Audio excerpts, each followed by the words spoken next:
नमस्कार दोस्तों, बहुत बहुत स्वागत है आपका द चैंपियंस यूट्यूब चैनल में। दोस्तों आप सभी चैंपियंस का स्वागत करता हूं। दोस्तों इस वीडियो में हम देखने वाले हैं एलपी सिविल एग्जाम के लिए इंजीनियरिंग ड्राइंग के मोस्ट इंपॉर्टेंट प्रश्न देखेंगे। दोस्तों 500 नए क्वेश्चन आपको कराऊंगा। ठीक फ्रेंड्स, तो आइए शुरू करते हैं। दोस्तों ये जो है द कौटिल्य क्लासेस का पीडीएफ है दोस्तों, एकदम एक मोस्ट इंपॉर्टेंट क्वेश्चन दोस्तों इस वीडियो में मैं आपके लिए लेकर आया हूँ। ठीक है ना फ्रेंड्स, यहाँ पे देखिए जो पहला क्वेश्चन है दोस्तों। ठीक है, देखिए इस वीडियो में हम कम से कम देखने वाले हैं जो है, देखिए इंपॉर्टेंट क्वेश्चन देखेंगे बहुत सारे। ठीक है, देखिए पहला क्वेश्चन क्या है, 90 डिग्री का कोण बनाने के लिए किस उपकरण का उपयोग किया जा सकता है। तो 90 डिग्री का कोण बनाने के दोस्तों ऑप्शन डी सही है, उपरोक्त सभी का। देखिए पहला है 30-60 त्रिभुज का भी कर सकते हैं, प्रोटेक्टर का भी कर सकते हैं, ड्राफ्टिंग मशीन का भी कर सकते हैं दोस्तों। ठीक है ना, यहाँ पे सबसे ऊपर आपको दिख रहा होगा दोस्तों, ये हमारा क्या है, प्रोट्रैक्टर है। ठीक है ना, चांदा बोलते हैं जिसको, इससे 90 डिग्री का बना सकते हैं कोण। ठीक है, और ये 30 और 60 का दोस्तों इसके सहायता से भी हम बना सकते हैं, और ये हमारा मिनी ड्राफ्टर है, इसकी सहायता से भी हम बना सकते हैं। ठीक है, तो यहाँ से ऑप्शन नंबर डी करेक्ट हो जाएगा। एक एक क्वेश्चन आपको एकदम डिटेल में आपको बताता हुआ चलूँगा। ठीक है ना, एकदम एक्सप्लेन करूँगा आपको डिटेल में। ठीक है दोस्तों, तो पहला क्वेश्चन आपका करेक्ट हो गया, ऑप्शन डी वाला। ठीक है, अगला प्रश्न है दोस्तों, क्वेश्चन नंबर 2 क्या है, कह रहा है कि किस प्रकार की रेखा आयाम का हिस्सा होती है। किस प्रकार की रेखा आयाम का हिस्सा होती है दोस्तों, तो option number C extension line. Extension line जो है वो आयाम का हिस्सा होती है। ठीक है दोस्तों, यहाँ पर आप देख सकते हैं कि देखिए फ्रेंड्स, जो ये 30 लिखा है, 30 लिखा है दोस्तों, उसको हम बोलते हैं फीचर साइज बोलते हैं। ठीक है ना,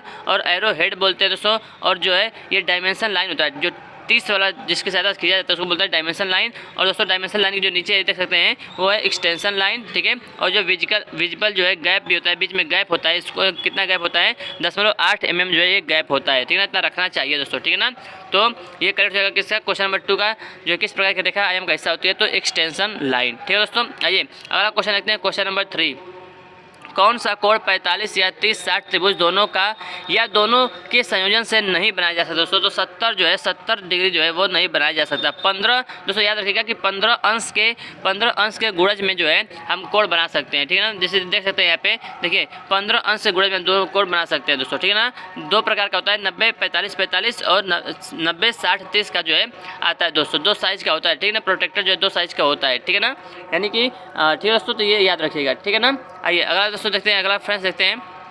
देखिए कौन सी रेखा पतली और हल्की है। कौन सी रेखा जो है पतली और हल्की है, तो option number C construction line, यानी कि निर्माण रेखा जो है, निर्माण रेखाएं पतली और हल्की होती है। जो पहला दोस्तों पहला है दृश्यमान रेखाएं विजिबल लाइन्स, ये मोटी और सतत रेखा होती है। ठीक है ना, इसको मोटी और सतत रेखा को ए प्रकार की रेखा बोलते हैं, जिसका साइज जो है 0.5 mm होता है। ठीक है ना, और दोस्तों और देखिए कि जो ऑप्शन बी है केंद्र रेखाएं सेंटर लाइन्स, इसको हम जी प्रकार की रेखा बोलते हैं, और ये कैसी होती है, पतली लाइन होती है ना। आप देख सकते हैं कि कैसा बनाया गया है, ऐसा होता है। ठीक है ना, तो ऐसे पतली रेखा होती है दोस्तों, जिसको हम बोलते हैं जी प्रकार की लाइन। ठीक है ना, तो इसका कौन सी रेखा पतली और हल्की होती है, तो ऑप्शन सी कंस्ट्रक्शन लाइन, निर्माण रेखाएं। ठीक है ना, आइए दोस्तों इसका जो पेंसिल प्रयोग करते हैं 2H या 3H का पेंसिल हम प्रयोग करते हैं। ठीक है ना, आइए दोस्तों आगे देखते हैं, क्वेश्चन नंबर 5, कौन सी रेखा मोटी और काली है। मोटी और काली दोस्तों ऑप्शन नंबर ए दृश्यमान रेखाएं विजिबल लाइंस। ठीक है ना, विजिबल लाइंस ये कौन सा कैसा होता है, मोटी और काली होता है। ठीक है ना दोस्तों, देखिए यहाँ पे पेंसिल भी 2 प्रकार का होता है, H और B होता है। H मतलब हार्डनेस और B मतलब ब्लैकनेस। ठीक है ना, तो जितना H का मान बढ़ता है उतना हार्ड होता जाएगा पेंसिल, उतना जो हल्का चलेगा। ठीक है ना,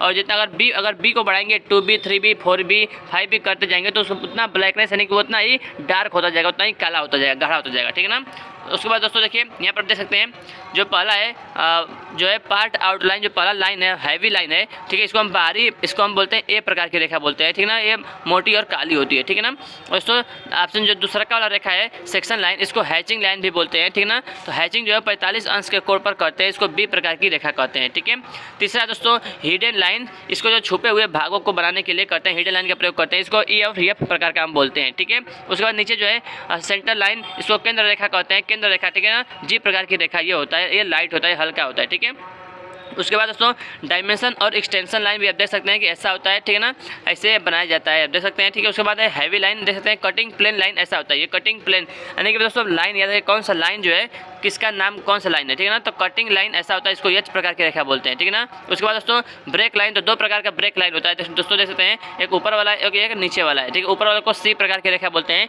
और नीचे वाले को इसको हम जिगजैग लाइन भी बोलते हैं। ठीक है ना, जिगजैग लाइन बोलते हैं, इसको जो है इसको डी प्रकार की रेखा बोलते हैं। ठीक है दोस्तों, तो याद रखिएगा ये हैचिंग किया हुआ है, 45 डिग्री के कोण पर हैचिंग किया जाता है। ठीक है ना, आइए अगला क्वेश्चन देखते हैं, क्वेश्चन नंबर 6, क्वेश्चन कह रहा है कि किस प्रकार की रेखा को अन्य सभी प्रकार की रेखाओं पर जो है वरीयता प्राप्त है। तो ऑप्शन नंबर सी एक दृश्यमान रेखा, एक विजिबल लाइन को दोस्तों क्या होता है, विजिबल लाइन को अन्य सभी प्रकार की रेखाओं पर वरीयता प्राप्त है, क्योंकि ये मोटी रेखा होती है दोस्तों, ठीक है ना। दो प्रकार की होता है विजिबल लाइन जो है इसको हम ए प्रकार की रेखा बोलते हैं, ठीक है ना। A1 A2 ये दो प्रकार का होता है, A1 विजिबल आउटलाइन होता है और A2 विजिबल एज होता है, ठीक है। और दोस्तों चलिए, और उसके बाद देखिए जो बी प्रकार की जो रेखा होता है दोस्तों, बी प्रकार की रेखा ये सतत पतली रेखा होता है दोस्तों, ठीक है, स्ट्रेट लाइन होता है और इसका साइज 0.2 mm होता है, ठीक है ना। चलिए उसके बाद देखिए जो इंपॉर्टेंट होगा मैं आपको सब बताता हुआ चलूँगा। और दोस्तों ये याद रखिएगा जो यहाँ पे 5-7 लिखा है वो B4 प्रकार की रेखा होता है, B4 होता है, उसको हम 5-7 इसको ऐसे बोलते हैं, ठीक है ना। आइए आगे बढ़ते हैं। देखिए जब आप टेक्स्ट की किसी पंक्ति के अक्षरों को छोटा करना चाहते हैं तो आप इसे सेट करेंगे। तो ऑप्शन नंबर ए पहलू यानी कि एस्पेक्ट आप सेट करेंगे, ठीक है ना। आइए अगला प्रश्न देखते हैं। यांत्रिक उद्योगों में इंजीनियरिंग ड्राइंग और डिजाइन के लिए माप की प्राथमिक इकाई है। तो कौन सी इकाई दोस्तों, ऑप्शन ए मिलीमीटर। दोस्तों यहाँ पर साइज भी दिया गया है। A0 का जो साइज होता है 841 × 1189 होता है और D0 का जो होता है वो 1500 × 1000 होता है, ठीक है ना। आइए उसके बाद आगे हम बढ़ते हैं। देखिए जो इंपॉर्टेंट होगा सब मैं आपको बताता हुआ चलूँगा। लीडर लाइन खींचने के लिए निम्नलिखित में से किस प्रकार की रेखा का उपयोग किया जाता है। लीडर लाइन खींचने के लिए ऑप्शन नंबर डी निरंतर रेखा का प्रयोग करते हैं, ठीक है ना। निरंतर कंटिन्यूअस लाइन, स्ट्रेट लाइन का हम प्रयोग करते हैं लीडर रेखा खींचने के लिए। दोस्तों यही है लीडर रेखा, आपको देखिए यहाँ पर खींचा गया है, ठीक है। ये देख सकते हैं लीडर रेखा एक फ्रंट ऑफ ऑब्जेक्ट को है, एक यहाँ पे टॉप ऑफ ऑब्जेक्ट ऐसे बनाता है, ठीक है दोस्तों। तो यही है कैसा बोलते हैं, इसको निरंतर रेखा बोलते हैं, ठीक है ना। और यहाँ पे देख सकते हैं कि ये जो है जिग जैग सतत पतली रेखा है, जिग जैग लाइन है, इसको डी प्रकार की रेखा बोलते हैं, ठीक है ना, या लॉन्ग ब्रेक लाइन इसको हम बोलते हैं, ठीक है ना। उसके बाद दोस्तों ये फ्री हैंड ऐसा होता है लाइन, फ्री हैंड लाइन ऐसा होता है, तो इसको सी प्रकार का बोलते हैं, शॉर्ट ब्रेक लाइन भी उसको बोलते हैं, ठीक है। आइए तब आगे बढ़ते हैं।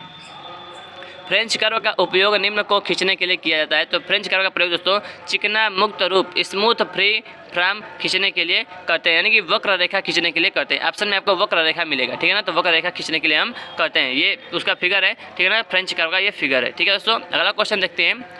एक ड्राफ्टर ड्राइंग में मदद करता है। कौन सी ड्राइंग में मदद करता है ड्राफ्टर दोस्तों? ऑप्शन नंबर ए करेक्ट है, समानांतर और लंबवत रेखा खींचने में मदद करता है, ठीक है दोस्तों। जो दूसरा वाला ऑप्शन है संकेंद्रित वृत्त जो है ये इसको हम बनाने के लिए कंपास का उपयोग करते हैं, ठीक है ना।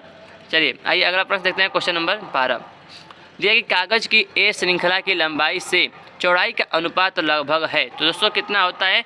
ऑप्शन सी √2:1 होता है, ठीक है ना। ये उसका साइज है दोस्तों, देखिए उसका साइज है A0 का साइज होता है क्या 1189 × 841, यानी कि लंबाई गुणे चौड़ाई है, तो लंबाई अधिक होगा, तो लंबाई होता है √2:1, ठीक है ना, √2:1 होता है, ठीक है दोस्तों। और इसका जो एरिया होता है 1 मीटर स्क्वायर का होता है, ठीक है। A0 का हो गया 1189 × 841, A1 का होता है 841 × 594, इसका एरिया होता है 1/2 मीटर स्क्वायर, ठीक है। A2 का होता है 594 × 420 होता है, ठीक है ना, इसका जो एरिया होता है 1/4 मीटर स्क्वायर, ठीक है दोस्तों। तो याद रखिएगा इसका राइट आंसर ऑप्शन सी वाला √2:1, ठीक है, √2:1। अगला क्वेश्चन देखते हैं। निम्नलिखित में से कौन सा एक न्यूनीकरण पैमाना नहीं है? तो दोस्तों देखिए न्यूनीकरण पैमाना नहीं, ऑप्शन ए वाला सही है 1:1, क्योंकि दोस्तों यहाँ पे देखिए ऑप्शन बी सी डी 1 दिया है 1:200, 5/320, 5:6 दिया है। दोस्तों देखिए न्यूनीकरण पैमाना नहीं है 1:1, ठीक है ना, क्योंकि दोस्तों जो RF होता है ना तो उसका फार्मूला होता है, RF का फार्मूला होता है प्रदर्शित मान बटा वास्तविक मान, ठीक ना। अगर दोस्तों प्रदर्शित मान ऊपर 1 है और वास्तविक मान नीचे 100 है तो जो होता है 1:100 होगा दोस्तों, इसको हम बोलेंगे रिड्यूसिंग। क्या बोलेंगे? रिड्यूसिंग। अगर नीचे वाला जो है नीचे वाला अंक बड़ा है दोस्तों तो वो रिड्यूसिंग होगा, ठीक है ना। और अगर दोनों बराबर है तो उसको हम फुल स्केल बोलेंगे, और ऊपर वाला अगर अंश बड़ा है 100:1 है, ऊपर वाला अंश बड़ा है तो उसको हम इनलार्जिंग स्केल बोलते हैं, ठीक है ना। तो दोस्तों ये तीनों जो है BCD तीनों जो है रिड्यूसिंग स्केल हैं, लेकिन जो पहला वाला दोस्तों वो क्या है फुल जो है फुल स्केल है, ठीक है ना, इसलिए जो है न्यूनीकरण पैमाना नहीं है पहला वाला, ठीक है। अगला प्रश्न देखते हैं दोस्तों। कह रहे कि छोटे उपकरणों, घड़ियों आदि के चित्रांकन के लिए प्रयुक्त पैमाना है। तो छोटे उपकरणों दोस्तों के लिए कौन सा प्रयोग करते हैं? ऑप्शन सी, बड़ा पैमाना यूज करते हैं। ठीक है दोस्तों, मान लीजिए घड़ी का अगर चित्र बनाना है, घड़ी का जो हाथ में घड़ी पहनते हैं दोस्तों, और उतना ही बड़ा घड़ी का फिगर बनाएंगे तो मतलब देखने में सही नहीं लगेगा। ठीक है ना, यानी कि उसको हम थोड़ा बड़ा बनाना पड़ता है ना। तो ऑप्शन नंबर सी, बड़ा पैमाना का हम प्रयोग करेंगे। ठीक है दोस्तों, तो ऑप्शन नंबर सी। ठीक है, अगर जो छोटा पैमाना दोस्तों देखिए, छोटा पैमाने का प्रयोग हम सड़क का, पुल का, रेल इंजन का फिगर बनाने के लिए करते हैं, छोटे पैमाने का प्रयोग। ठीक है, और फुल स्केल का प्रयोग हम सही आकार, यानी जैसे मान लीजिए कोई गिलास है, तो मान लीजिए गिलास के साइज का तो हम जो है फिगर बना ही सकते हैं। तो उसको अगर दोनों सेम है, ठीक ना, अगर दोनों सेम साइज का है तो उसको हम फुल स्केल बोलते हैं। ठीक है ना, छोटे जो है छोटे पुर्जों को बनाने के लिए, कोई मान लीजिए मशीन का नट है, उसका फिगर बनाना है तो हम छोटा, यानी कि छोटा कोई चीज़ है उसका बड़ा बनाएंगे तो बड़ा पैमाना कहलाएगा। ठीक है, अगला प्रश्न है, यदि मानचित्र पर 10 मीटर लंबाई को 1 मिलीमीटर के रूप में दर्शाया जाता है तो प्रतिनिधि अंश है दोस्तों। तो क्या दोस्तों देखिए, 10 मीटर को 1 मिलीमीटर के रूप में दर्शाया गया है दोस्तों। ठीक है ना, तो 1 मिलीमीटर ऊपर रखेंगे और नीचे रखेंगे 10 मीटर। 10 मीटर को हम क्या करेंगे, मिलीमीटर में बदलेंगे। तो हम क्या करेंगे, इसमें 1000 से गुणा करेंगे तो 1/10 गुणे 1000 हो जाएगा। तो 1/10,000, देखिए ऑप्शन में दिया 1/10,000 नहीं दिया। देखिए दोस्तों 1/100 दिया, 1/1000 दिया, 1/10 दिया, तो इनमें से कोई नहीं, ऑप्शन डी सही हो जाएगा। ठीक है दोस्तों, आइए अगला क्वेश्चन देखते हैं। दिया कि स्केल का आरएफ हमेशा होता है दोस्तों। ऑप्शन ए कह रहा है कि 1 से कम, बी है 1 के बराबर, सी है 1 से अधिक, और डी है इनमें से कोई भी। दोस्तों इनमें से कोई भी हो सकता है। ठीक है दोस्तों, तो अगर 1 से कम होता है तो उसको हम रिड्यूसिंग स्केल बोलते हैं, 1 के बराबर होता है तो उसको हम फुल स्केल बोलते हैं, 1 से अधिक होता है तो उसको हम इनलार्जिंग स्केल बोलते हैं। ठीक है दोस्तों, तो यहाँ पर ऑप्शन डी सही हो जाएगा। ठीक है, अगला प्रश्न देखते हैं। आरएफ की इकाई क्या है दोस्तों? घन सेंटीमीटर, वर्ग सेंटीमीटर, सेंटीमीटर, या इनमें से कोई नहीं दोस्तों। तो इनमें से कोई नहीं होता है दोस्तों, क्योंकि आरएफ में जो अगर देखिए मान लीजिए, जैसे यहाँ पर देखिए दोस्तों, क्योंकि इसका जो है मतलब कोई मात्रक उसका नहीं होता है, कोई इकाई इसका नहीं होता है। ठीक है, क्योंकि दोस्तों ये मात्रक ही नहीं, अनुपातिक राशि है, तो ऊपर भी जो मात्रक रहेगा, नीचे मात्रक, दोनों आपस में कट जाएंगे दोस्तों। ठीक है ना, देखिए यहाँ पर कटा भी है, 1 मिलीमीटर ऊपर है, नीचे भी मिलीमीटर भी है, मिलीमीटर से मिलीमीटर कट गया तो बचा कुछ नहीं, बस मान बचा। ठीक है ना, तो ऑप्शन नंबर डी इनमें से कोई नहीं हो जाएगा। अगला प्रश्न दोस्तों दिया कि 10 सेंटीमीटर गुणे 8 सेंटीमीटर का एक मानचित्र एक मैदान के 50,000 वर्ग मीटर क्षेत्र को दर्शाता है। तो पैमाने का आरएफ बताइए दोस्तों। तो आरएफ निकालना दोस्तों, तो उसके लिए हम क्या करेंगे, देखिए बहुत ही सिंपल तरीका है आरएफ निकालने का। देखिए यहाँ पर हम रखेंगे क्या, 1 मीटर गुणे 0.08। ठीक है ना, और बटे में दोस्तों 50,000, 50,000 कहाँ से आया, देखिए यहाँ पर दिया है 50,000 वर्ग मीटर दिया है दोस्तों, दिया है ना। तो यहाँ पे रखेंगे 50,000 नीचे रख देंगे और इसको हम चेंज करेंगे 1/600, ये आएगा 6,25,000 दिया आएगा। ठीक ना, कई दाई सैकड़ा, हज़ार, 10,000, 10 लाख, 62,000 मतलब 6 लाख नहीं 62, एक सेकंड हो जाइए, इकाई दाई सैकड़ा, हज़ार, 10,000, लाख, 10 लाख, तो 62,50,000। ठीक है ना, तो ये दोस्तों आपका जो है आ जाएगा इतना। ठीक है ना, और लेकिन देखिए यहाँ पे दोस्तों लंबाई गुणे चौड़ाई, तो जो यहाँ पर दिया है मैदान के 50,000 वर्ग मीटर क्षेत्रफल को दर्शाता है। ठीक है, तो यह जो है यक्स गुणे यक्स, देखिए ये लंबाई गुणे जो ये आया है 62,50,000, ये लंबाई गुणे चौड़ाई का मान है। तो लंबाई गुणे चौड़ाई का मान है 62,50,000, तो यक्स का मान निकालेंगे तो 2500 आएगा। तो ऑप्शन सी वाला यहाँ से करेक्ट हो जाएगा। ठीक है, चलिए आगे बढ़ते हैं। कहाँ गए हम लोग, चलिए यहाँ से ये, अब देखिए 36 वर्ग किलोमीटर का क्षेत्र मानचित्र पर 144 वर्ग सेंटीमीटर द्वारा दर्शाया गया है। तो आरएफ निकालना है दोस्तों। ठीक है ना, तो कैसे निकालेंगे, देखिए तो कितना द्वारा दर्शाया गया 144, तो 144 रखेंगे ऊपर और 36 किलोमीटर रखेंगे नीचे। तो 36 वर्ग किलोमीटर बोला था, 36 गुणे किलोमीटर है, तो उसको हम सेंटीमीटर में बदलना पड़ेगा दोस्तों, क्योंकि ऊपर जो वाला जो है वो सेंटीमीटर में है। ठीक है ना, तो देखिए 144 सेंटीमीटर गुणे सेंटीमीटर है, नीचे 36 गुणे हम 1000 गुणे 100 गुणे 1000 गुणे 100 करना पड़ेगा दोस्तों सेंटीमीटर में बदलने के लिए। ठीक है ना, पहले 36 किलोमीटर को 36 मतलब मीटर बदलना पड़ेगा, तो मीटर बदलने के लिए 1000 से गुणा करेंगे।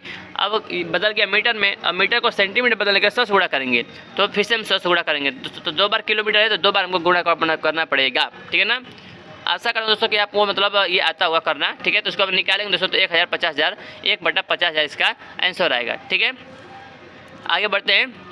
जब लगातार 3 इकाइयों में माप की आवश्यकता होती है तो विनियोजित पैमाना है, कौन सा है, ऑप्शन नंबर बी विकर्ण पैमाना। विकर्ण पैमाना, ठीक है ना, ऑप्शन जो ए दिया है सादा पैमाना, इसका प्रयोग देखिए ये इकाई और दसवां हिस्सा बनाने के लिए प्रयोग करते हैं। विकर्ण पैमाना इकाई, दसवां और 100वां, ठीक है ना, जीवा पैमाने का कोण और कोण मापन में करते हैं। ठीक है, अगला देखते हैं पैमाने के लिए कौन सा सही नहीं है। कौन सा सही नहीं है दोस्तों, देखिए ऑप्शन नंबर डी वाला सही नहीं है, क्योंकि ये 1/2 लिखा है, तो ऐसे नहीं लिखा जाता है दोस्तों, ठीक है ना। इसको हम क्या करते हैं दोस्तों, इसको पूरा रेशियो में लिखते हैं, ठीक है। अगला क्वेश्चन देखते हैं, वह भाग जो टी स्क्वायर से संबंधित नहीं है। वह भाग जो टी स्क्वायर से संबंधित नहीं है वह है, तो कौन सा दोस्तों, option number D ebony. T square में इबोनी नहीं होता दोस्तों, इबोनी किस में होता है, ड्राइंग में होता है, वो उसमें क्या बोलते हैं उसको, ड्राइंग जो टेबल होता है ना उसको, वो उसको बोलते हैं, ठीक है ना, तो उसमें होता है इबोनी एज। देखिए यहाँ पे देख सकते हैं, यहाँ पे ये दोस्तों ये फिगर है, ठीक है ना, उसका देख सकते हैं। अभी इसका ब्लेड होता है इसमें, जो टी स्क्वायर है इसमें ब्लेड होता है,